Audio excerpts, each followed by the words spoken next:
রাঙামাটিতে কুকুর বিড়ালের কামড়ে আশঙ্কাজনক হারে বাড়ছে জলাতঙ্ক রোগে।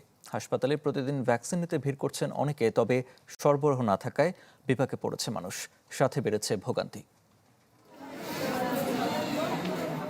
রাঙামাটি জেনারেল হাসপাতাল কুকুর বিড়ালের কামড়ে আক্রান্ত হয়ে প্রতিদিন জেলার বিভিন্ন প্রান্ত থেকে এই হাসপাতালে আসছেন অনেকে, তবে দীর্ঘক্ষণ লাইনে দাঁড়িয়ে থেকেও মিলছে না ভ্যাকসিন। আগে আক্রান্তদের সরকারিভাবে বিনামূল্যে ভ্যাকসিন দেয়া হলেও গত ৩ মাস ধরে বন্ধ এই সেবা। ফলে সংকটে নিরুপায় হয়ে ৪ জন মিলে বাইরে থেকে ভ্যাকসিন কিনে নিচ্ছেন কেউ কেউ, তাতে পকেট থেকে যাচ্ছে বাড়তি টাকা। আমার বাচ্চাকে বিড়ালে কামড়াইছে, এখন ভ্যাকসিন মারার জন্য আসছি, এখন ওরা বলতেছে কিনে নেওয়ার জন্য। সরকারিভাবে দেখছি না, এখানে আমার আগে 3 জন আসছিল, তো ওরা একজনের জন্য অপেক্ষা করে ছিল, তো 4 জন যখন হয়েছে তখন আমরা 4 জনে মিলে একটা ভ্যাকসিন নিলাম আর কি, ওটা দেওয়ার জন্য। ভ্যাকসিন এখানে তো পাচ্ছি না, আমরা পর্যাপ্ত ভ্যাকসিন এখানে নাই, তো আমরা 4 জন মিলে একটা ভ্যাকসিন কিনে নিলে 4 জনেই পুশ করতেছি, যা ওরা পুশ করে দিচ্ছে।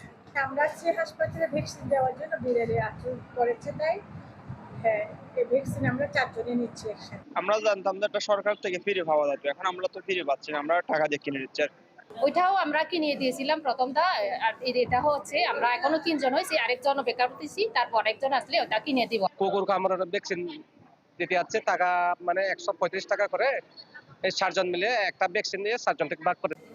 হাসপাতাল কর্তৃপক্ষের দাবি, দীর্ঘদিন ধরে সরবরাহ বন্ধ থাকায় চরম বিপাকে তারাও। ঢাকা থেকে সরবরাহ না থাকায় সংকটের কথা স্বীকার করলেন হাসপাতালের এই কর্মী। আমাদের বর্তমানে তো ভ্যাকসিন নাই, ঢাকা থেকে আমাদের সরবরাহটা দিতে পারতেছে না, বিধায় আমাদের ভ্যাকসিনের খুব সংকট এখন, যার ফলে রোগীরা নিজেরা বাইরের থেকে কিনে এনে আমরা মেরে দিচ্ছি, এই সেবাটা ওনাদেরকে দিচ্ছি আর কি। নিজস্ব ব্যবস্থাপনায় ভ্যাকসিন কেনার নির্দেশনা থাকলেও বাজেট স্বল্পতায় তাও হচ্ছে না। তবে এ বিষয়ে ক্যামেরার সামনে কথা বলতে রাজি হয়নি জেলার civil surgeon doctor Nuyen Khisa. তথ্যমতে জেলা ও জেলার বাইরে থেকে প্রতিদিন 30 থেকে 35 জন এবং মাসে প্রায় 1000 রোগী ভ্যাকসিন নিতে ভিড় করেন হাসপাতালে। জিয়াউল হক, চ্যানেল 24, রাঙ্গামাটি।